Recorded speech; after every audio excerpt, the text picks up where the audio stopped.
se hiciera una revisión, por lo menos de los mecanismos patogénicos, de las anemias hemolíticas inmunes, y obviamente seguramente en clínica médica, con la hematología, van a tener la oportunidad también de revisar este tema, pero con otro enfoque más desde el punto de vista clínico.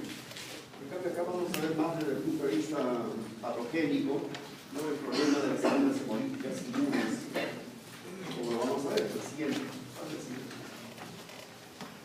En primer lugar, cuando hablamos de las anemias hemolíticas inmunes, tenemos que recordar todo lo que hicimos anteriormente en relación a la inmunidad innata, adaptativa, cuando tocamos el tema de la autoinmunidad, ¿no? La autoinmunidad, órgano específico, también la autoinmunidad genérico, sistémico que habíamos visto.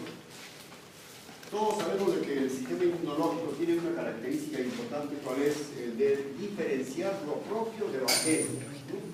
Entonces, eso de reconocer a lo propio es porque hay una serie de factores que hacen de que el sistema inmunológico pueda reconocer las diferentes epitopes que tienen los diferentes antígenos. Estamos hablando de forma genérica. Entonces, cuando hay alguna alteración de las epitopes o de la estructura de las epitopes o de los antígenos, obviamente el sistema inmunológico lo va a reconocer, pero como extraño. Y una de las formas de reaccionar frente a un elemento extraño es utilizando los dos medios que tiene, que en este caso la inmunidad innata o también la inmunidad adaptativa o diferenciada. Entonces, ya sabemos de que lo importante es el reconocimiento de lo propio, y cuando hay alteración de esta, pues inmediatamente habrá un ataque, habrá una forma del sistema inmune de tratar de eliminar a todos los elementos extraños. Entonces, en este caso de la inmunidad ya adaptativa o inducida, o llamado también inmune. ¿Por qué? Porque en este caso el problema ha sido que el sistema inmunológico ha tenido que adaptar, utilizar una serie de mecanismos para poder reconocer los antígenos propios. Entonces, cualquier proceso que conlleve a la alteración de los antígenos, de las epitopes de los antígenos, obviamente se va a producir pues, el ataque respectivo. Por otro lado, también cuando conversamos sobre la parte de los antígenos, las epitopes pueden ser, ya saben ustedes, de tipo lineal, pueden ser epitopes conformacionales, o cuando hay modificación de estas epitopes se pueden convertir en una neoepitope. Entonces, cualquier alteración que haya de estas epitopes va a generar la formación de anticuerpos. Entonces, cuando hablamos de anticuerpos, habíamos dicho de que los anticuerpos que se forman contra una determinada epitope, se supone que esto debía ser provocado simplemente por un determinado tipo de clones del linfocito B. Pero cuando las epitopes son diferentes, entonces estamos hablando ya de una serie de clones de células que van a producir anticuerpos específicos contra cada una de las epitopes. ¿No? La siguiente. Entonces, estos autoantígenos que pueden estar presentes en la membrana de la célula, pueden estar en el citoplasma, pueden estar en el núcleo, o también formar parte pues, de la matriz extracelular. Entonces, cualquier modificación de estos antígenos localizados en cualquiera de estos lugares de las células se puede tornar en autoantígenos. Hasta ahí no hay ningún problema. Pero si vamos al tema de las anemias hemolíticas, el problema básicamente reside por el nivel de la membrana de los glóbulos rojos. La membrana de los hematíes está constituido por una serie de antígenos y epitopes de estos antígenos que son los que van a formar los famosos grupos sanguíneos. En este momento se reconocen hasta 35 tipos diferentes de sistemas antigénicos. Mientras que unos tienen origen eminentemente proteicos, otros son glucoproteicos, y hay más también antígenos que son glucolipídicos, que no tienen mayor importancia desde el punto de vista clínico porque no tienen actividad inmunógena. Pero si hablamos de actividad inmunógena, entonces vamos a referirnos más a los antígenos de origen proteico, caso del sistema RH, el sistema KEL, el sistema KIR, el sistema Lutera, el sistema Diego. Si hablamos de las glucoproteínas, estamos hablando pues del resto de los otros sistemas antigénicos que hay, el UIS, el MNS, el I mayúscula, el I minúscula, el U, JMS y todos los antígenos que hay. Muy bien. Pues imagínense ustedes cuando uno está frente a un paciente quien quisiera hacer una transfusión de sangre y encontremos alteraciones de estos antígenos, sobre todo en las enfermedades autoinmunes, va a ser prácticamente imposible que se consigan unidades que sean compatibles. Porque en estas enfermedades van a ver que los autoanticuerpos que se forman van a estar dirigidos esencialmente contra los antígenos proteicos. Si hablamos del sistema RH, estamos hablando de 61 antígenos diferentes que tiene este sistema. Si hablamos del Diego, estamos hablando de 43 antígenos diferentes que tiene este sistema. Si hablamos del KEL, estamos hablando pues, de una cantidad de 13, 14 antígenos diferentes, ¿no? Entre los alelos y todo lo demás. Entonces eso hace pues, que sea complejo muchas veces cuando uno está frente a una enfermedad autoinmune que cursa con una anemia hemolítica, por ejemplo en el lupus o una virosis, por ejemplo, se hace realmente complicado buscar o qué hacer frente a un paciente que está con una anemia hemolítica autoinmune. Entonces, la respuesta, en el caso de los autoanticuerpos, la respuesta humoral, no siempre se va a traducir desde el punto de vista clínico. Pueden haber anemias hemolíticas o situaciones autoinmunes en la cual no hay ninguna manifestación clínica. Por ejemplo, les voy a poner el ejemplo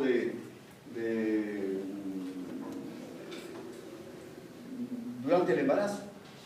Una persona, una mujer embarazada, puede llegar hasta el término del embarazo. Después del parto y el alumbramiento, 3 o 4 días después, se puede desencadenar un problema hemolítico. Entonces, ¿cómo durante la gestación o antes de ella, un paciente que no tiene ninguna manifestación clínica puede, después del parto, desencadenarse problemas de tipo autoinmune? ¿No es cierto? O sea, muchas veces pasan pues, como menos espectadores, pero cuando ya hay algún mecanismo que todavía nosotros no lo conocemos por qué, ¿no? Que estos pacientes que son generalmente portadores de anticuerpos de tipo IgG4, y como estos anticuerpos no tienen receptores, los macrófagos no tienen receptores para la IgG4, no va a tener ningún problema. Hasta ahora no sabemos cuáles son los factores que puedan alterar la estructura inmunoquímica de la inmunoglobulina IgG4 para convertirlo en una IgG1 o una IgG3. No lo conocemos. Pero lo cierto es de que de por sí la inmunoglobulina IG4 o la IgG4 no tiene actividad inmunológica, son anticuerpos no patogénicos, ¿no? Que pueden dar un test de un directo positivo, fuertemente positivo. No sé si le comenté también el caso de un padre de familia que se ofreció como donante de riñón para su hijo de 13 o 14 años de edad que tenía un lupus eritematoso sistémico con una nefropatía lúpica de tipo membrano proliferativo, ya en la fase terminal de esta nefropatía. Pero sin embargo, cuando el papá fue a donar o quiso donar el riñón, en el estudio inmunohematológico se encuentra que tenía un test de Kuhn fuertemente positivo. Muy bien. Entonces, una persona con un test de Kuhn fuertemente positivo con 520 DIL de título, uno espera encontrar a una persona con 2 o 3 gramos de hemoglobina, pero no. En este caso, este paciente tenía 17 gramos de hemoglobina, o sea que no había absolutamente ninguna manifestación clínica de una anemia hemolítica. Pues cuando esta persona con este problema retorna al hospital 12 o 13 años, 10 o 12 años después, pero ya haciendo una clínica de una anemia hemolítica inmune, porque era un paciente que era portador de lupus. Entonces, ¿cuáles fueron esos factores que indujeron a que inicialmente este paciente no hacía pues ningún cuadro de hemólisis? Porque los anticuerpos que estaban absorbidos eran esencialmente de IgG4. Entonces, como este es un anticuerpo que no es patogénico, ¿qué cosas son o cuáles son esos factores que pueden tornarlo en patogénico? No lo conocemos hasta ahora, ¿no? Entonces puede, durante el proceso de la enfermedad, convertirse pues en un anticuerpo patogénico y de esa manera provocaría los problemas que vamos a ver más adelante. Pasa el siguiente. Entonces, la enfermedad autoinmune se produce, ¿por qué? Por la ruptura de la autotolerancia. O sea, ya el sistema inmunológico lo reconoce al antígeno, al autoantígeno, o al epitope, o al neoepitope como extraño, y pues inmediatamente comienza a formar anticuerpos específicos contra cada uno de ellos. Entonces, en este proceso de formación de anticuerpos, ya ustedes saben que hay una reacción antígeno-anticuerpo, activación de complementos séricos, y concomitantemente también comienza ya a actuar la inmunidad innata. Por cierto, hay un compromiso también de la inmunidad innata, porque en este caso, si hay alguna alteración, no solamente serán los anticuerpos, sino también las células, en este caso los linfocitos citotóxicos o los linfocitos NK, que van a poder interactuar con estos antígenos extraños. La siguiente. Entonces, este cuadro de las anemias hemolíticas inmunes pasa al siguiente. Es interesante desde ese punto de vista, porque ¿qué cosa es lo que va a provocar un cuadro de una anemia hemolítica? En primer lugar, una disminución de la supervivencia de los hematíes. Entonces, todo proceso que condicione, que desencadene mejor una disminución de la supervivencia de los hematíes puede ser, obviamente, en primer lugar, por una pérdida de sangre, ¿no? O puede ser debido también a problemas intrínsecos.